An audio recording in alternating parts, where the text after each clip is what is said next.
Hello. Good morning. All right. They named me something French, but I preferred Cadillac. They didn't invite me to the naming ceremony, but they must have felt my still body longing for rubber against the ground. I was reborn the Motor City, a beautiful city across the street from another country, inside a thumb, surrounded by Great Lakes. I was music made from engines, loud, tough, sometimes just a hum and a hand clap sound. When I grew up, they called me Motown. He is smoking a cool mild. That was his way of slowing down his 30-year-old nicotine habit from me, his second to youngest daughter, who thought he was God and fought for position to ride in the front of his white, green, and gold Cadillacs. Detroit daddy cool, outside on any summer night on the west side with the radio loud enough for the entire block to listen. And they did. Mr. Copeland carried his front porch chair to our driveway, and they listened to Tigers baseball on the radio. That sound, a whisper surrounded by a fence and a prayer. More than fathers worshiped by their daughters. Men who come home to families at night after working 12-hour days. Blue-collar Michigan men with jazz in their feet and Motown 8-tracks in their rides. Men who smelled like men and understood that women were delicate and brilliant. Who is missing from me more than my daddy, Tom Moore? Revolutionary men who were surrounded themselves with artists and thinking people, and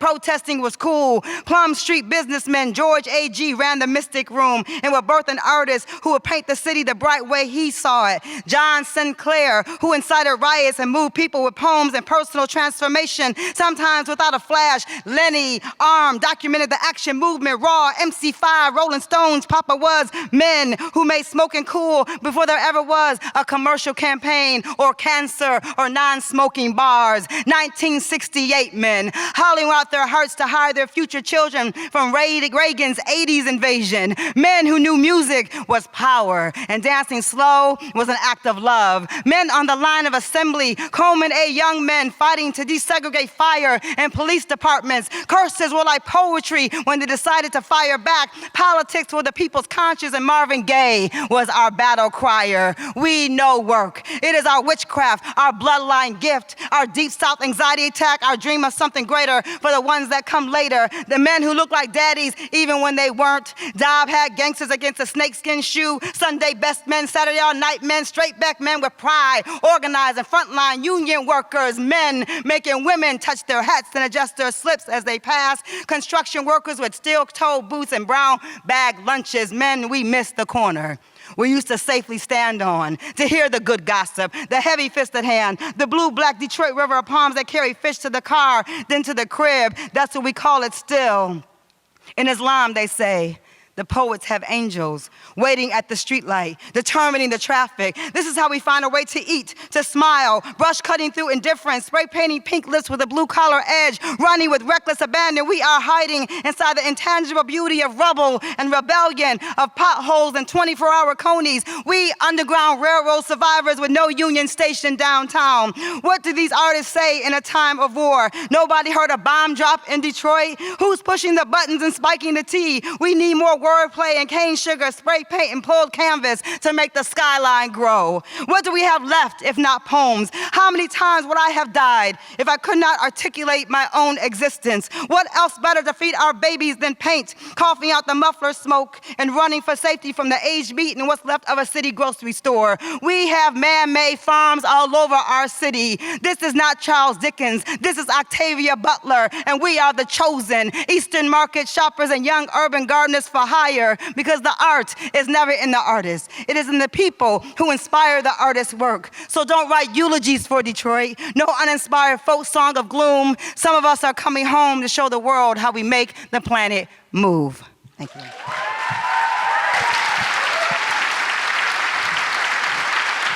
And now, joining Jessica on stage, please welcome the president of the Ford Foundation, Darren Walker.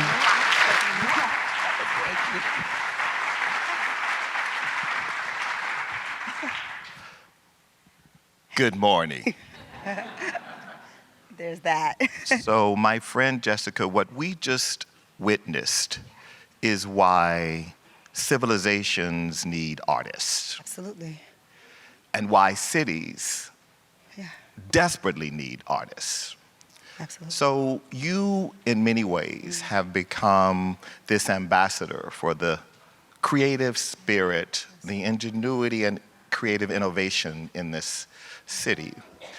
Thank you. Let's talk about, for you as an artist, these folks are policymakers, people interested in city building. Okay.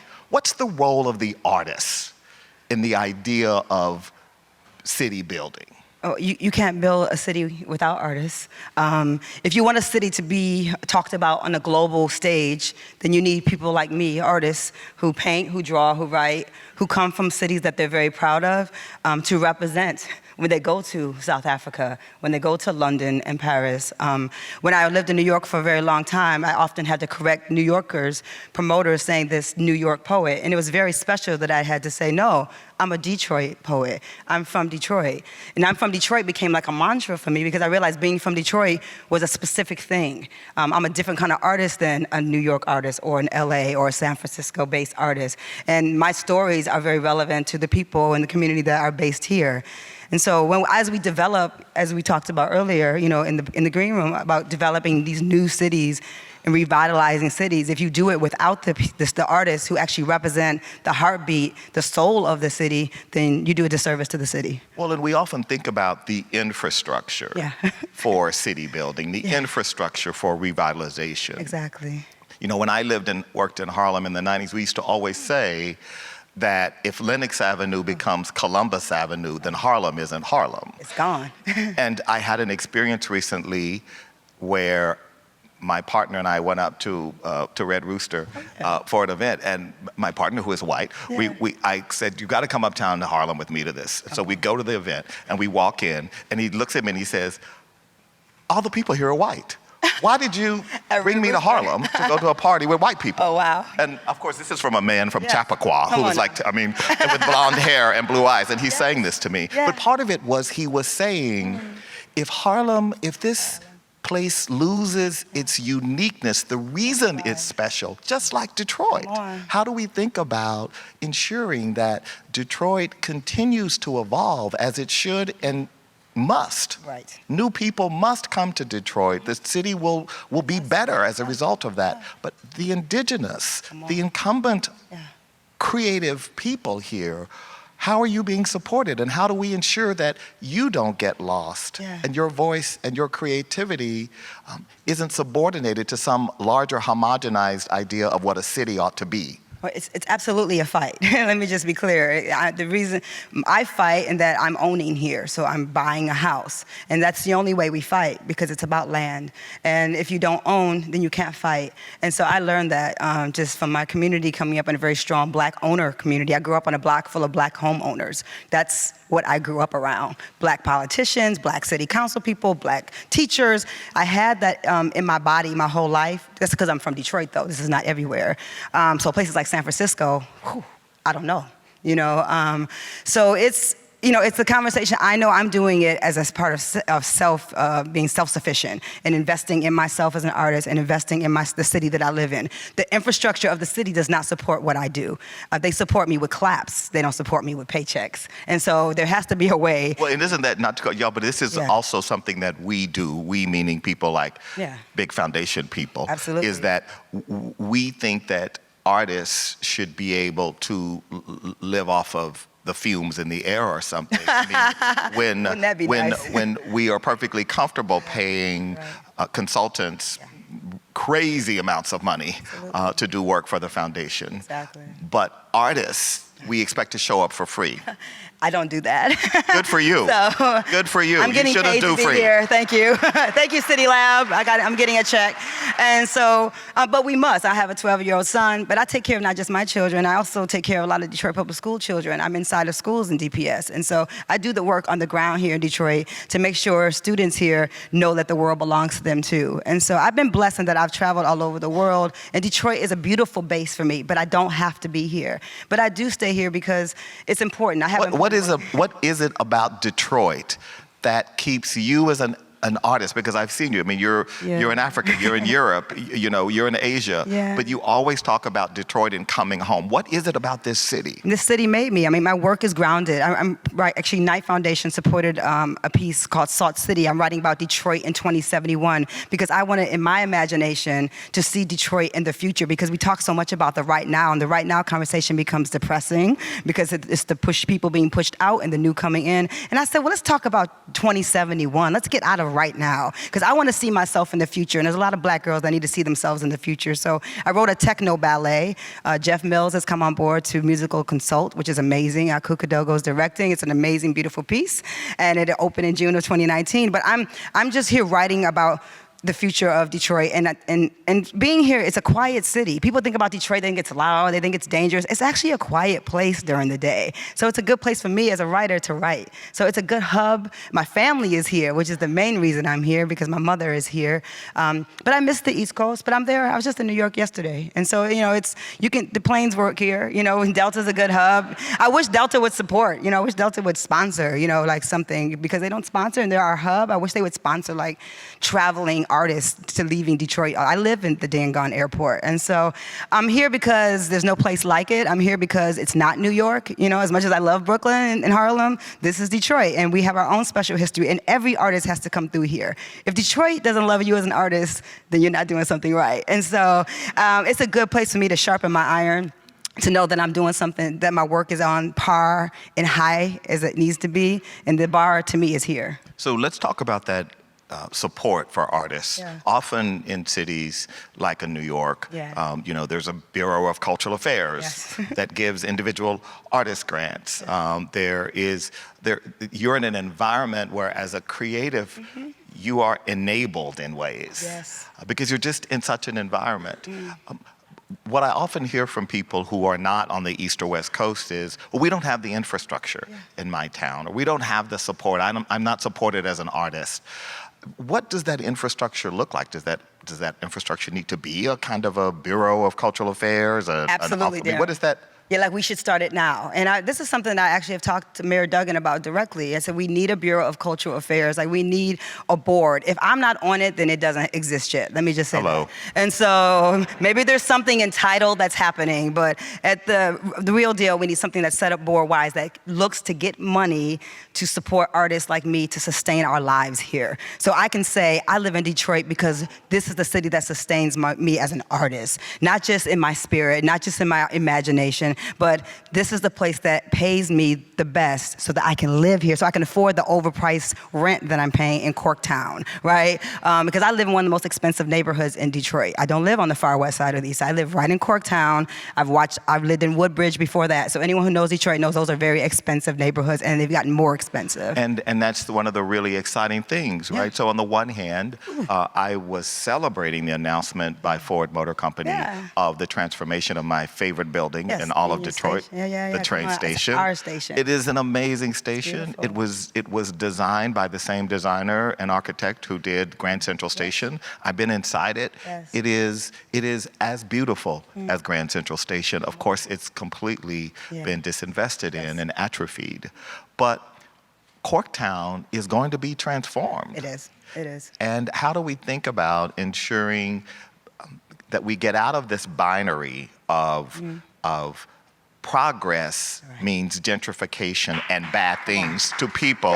I was giving a talk in Brooklyn to a community folks, and the lady stood up and said, I am opposing this supermarket because I know if this supermarket comes, it will be the end of me in this community. Now, I thought, you live in a food desert. Right. You have to get on the train and go 4 stops to go to a Pathmark. And yet, you believe you would prefer to keep a food desert than to have a community, because you believe that actually what that means for people like you in Brooklyn is the end. As soon as the coffee shop comes, it's a wrap. One white person with a dog, it's over. And so that's what we're clear about, you know what I mean? And my white brothers and sisters, it's not a hit against you. It's just that's the reality for people who've been in Detroit like 30 and 40 years, and you watch white people move in, young white hip people move in. Those are my neighbors, they're cool. But not understanding like what it means to like your rent to go from like $500 and $600 a month. I mean, if I grew up, that's what rent was here, $400, $500, $600. Rent in Corktown is like $1,500 and up. Riverfront used to be like, you can get a studio at least for $950. Oh no, $2,000, $3,000. These are New York prices. I called this loft, I was looking for a place. We talk about what we need. We need artists housing. We need loft space for artists to paint. We need affordable housing for artists. Can y'all say affordable housing for artists? We cannot afford those rents. We can't. If you want us to stay here, because a New York artist can come here and look at a studio on Brooklyn Street, right, kind of where I live, and go, oh, just $1,500? That's like a studio in Harlem right now. So that's great for them. But for artists who live their lives in this city, it's high. That's expensive for us. And so we need affordable housing. We need thinking people who have corporate dollars to connect themselves to community and not just to be about. And I think it's one of the things that's important to be clear about. You're not saying you are anti-new people. You're anti-white. You're anti. It's to say that people who come into the neighborhood should come in with some respect for the history, the unique things about that neighborhood that made it attractive to them. Well, segregation isn't sexy. It's not new. It's not a new thing. Segregation is going backwards. So when I go into local restaurants and all I see is like white people, I'm like integrating Detroit restaurants, and we do it. Like black folks, like we get together and we're like, we're gonna go to the new restaurant, right? And we're gonna go, and we know it's not a lot of us in there, but we're gonna go. But there has to be like, black folks who live on the west and east side need to know that those restaurants are for them, because we will self-segregate as well. And so it's a big, huge problem that we have to get past. Like we have to stop talking around it and really having really real conversations, genuine, authentic conversations about how we bring people together in this city. Because if you just keep bringing outsiders in and stepping on the old, there could be riots again. And it's not like riots can't happen again. But if you push poor people into the ground like they don't matter, then they will rise up. And so I'm not saying that as a threat. I'm saying that as just look at your history books, and that's what happens. So you have to include all the people.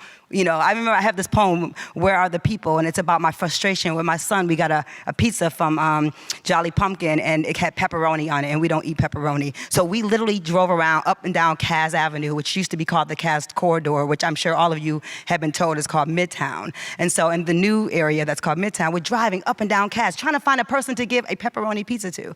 When there was a time when there were homeless people all over Cass, and heroin addicts, and yes, people who have drug problems, or maybe something happened in their lives and they ended up on the street, right? Our people with mental illnesses, right? Our vets that we just sent off to war and are now home and can't get themselves together, right? Because we don't in this country take care of our Vietnam vets. And so my daddy was in the Army, and so we couldn't find a person to give a slice of pizza to. So I said, well, where are the people? And we can't push people out of their own city. These people built this city. The reason why Detroit is great is because hands-on, blue-collar people worked their butts off and built it. And so you have to, if that's not ingrained in your intelligence when you come into a place, then there's a problem. So last thing before you give us one final vignette, what are you positive about when you think about Detroit's future? Detroit is fabulous. I think it's one of it is the city, it is the come-up city because it comes from something, right? It's not because new people are coming in making it great. My city was already great. Detroit has been fantastic. It has been fantastic.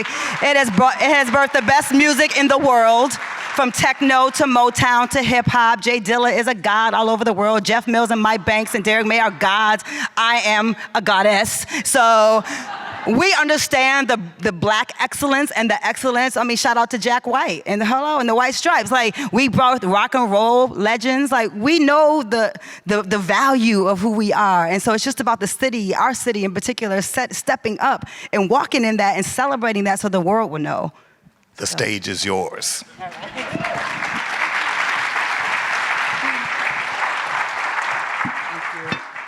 So this is called We Were Born Moving, and it's a celebration of the people who migrated from the Up South people to Detroit to build the city. We were 1 in 5 million migrating toward the north to find work for opportunity. Fathers, grandmothers, 140 trains arriving daily, a place known as an underground railroad stop across the water from another country. Our birth, a starting line, our journey constantly evolving. We were born moving, breaking rocks and racial barriers, leaving a pathway for the ones who come after us. My father came from Madison, Alabama. Some left Mississippi or Georgia, traveling somewhere, people with faith in their stride, pride in the tilt of a hat. Sometimes you must move with great intention, with force, with tears, fiercely into the unknown in order to survive. Dream chasers built Detroit, our great city of possibility. We are the children of the Up South movement. We are the bold aortas, those left ventricles, gear shifts, pulmonary arteries are pistons, transporting blood from the right ventricles. You must search for breath under the hood, inside our chest. Those arteries are connecting rods, carrying blood from the heart, the gas that fuels our machines that drops off the most important little people in the world to elementary schools